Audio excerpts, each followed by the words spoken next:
बिहार में पीएम ने फूंका चुनावी बिगुल। परिवारवाद बनाम जंगल राज। मोदी की रैली, बिहार में बदलाव की बयान। मोदी ने रचा 40 का चक्रव्यूह।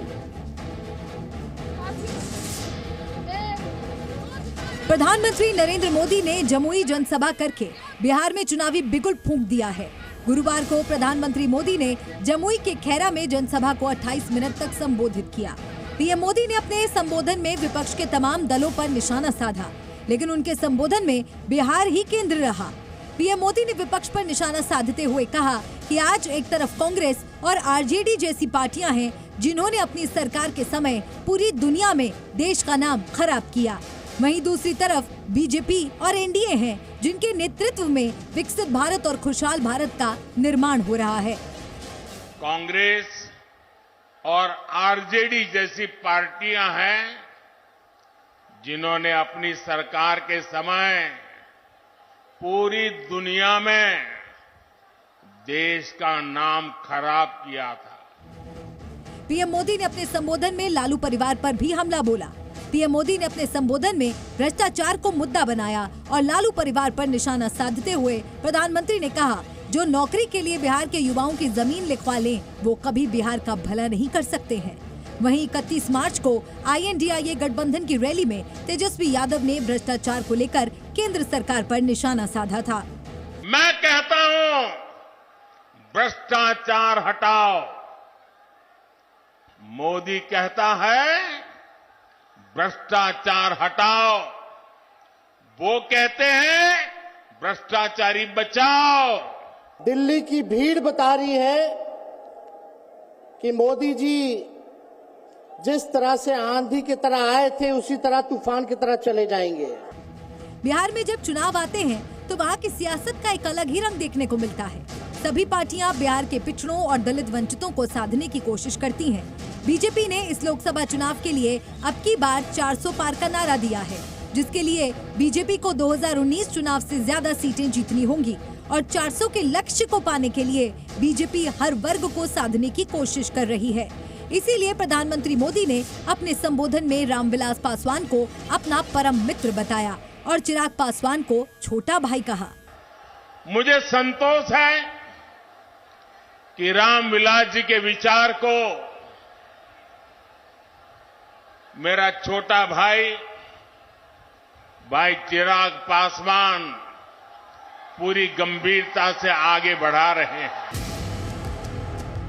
बीजेपी बिहार में चिराग और जीतन राम मांझी जैसे दलित नेता के सहारे दलितों और वंचितों का वोट साधने की कोशिश कर रही है।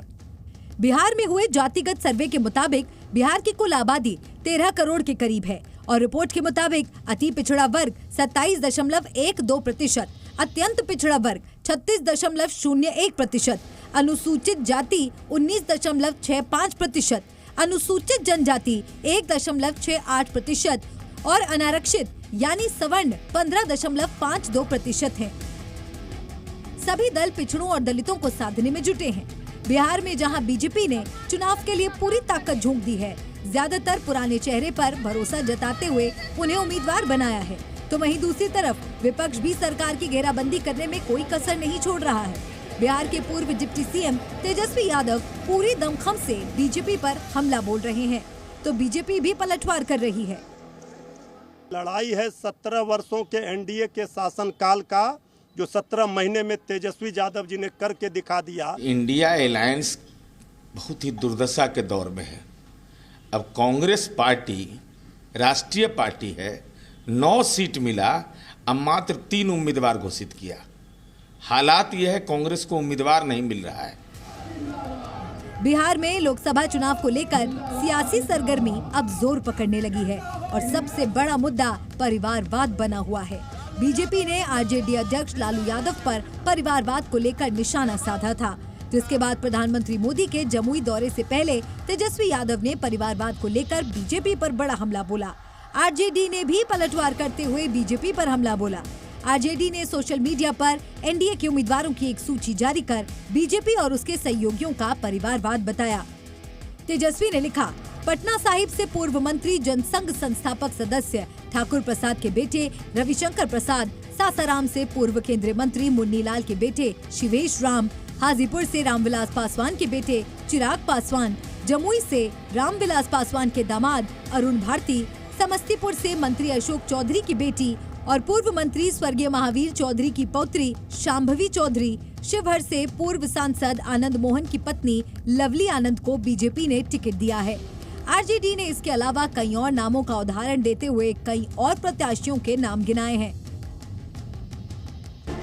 इसके बाद तेजस्वी यादव ने कल सोशल मीडिया पर एक और पोस्ट डाला और लिखा कि ई बिहार है भैया, यहाँ कुछ भी हो सकेला।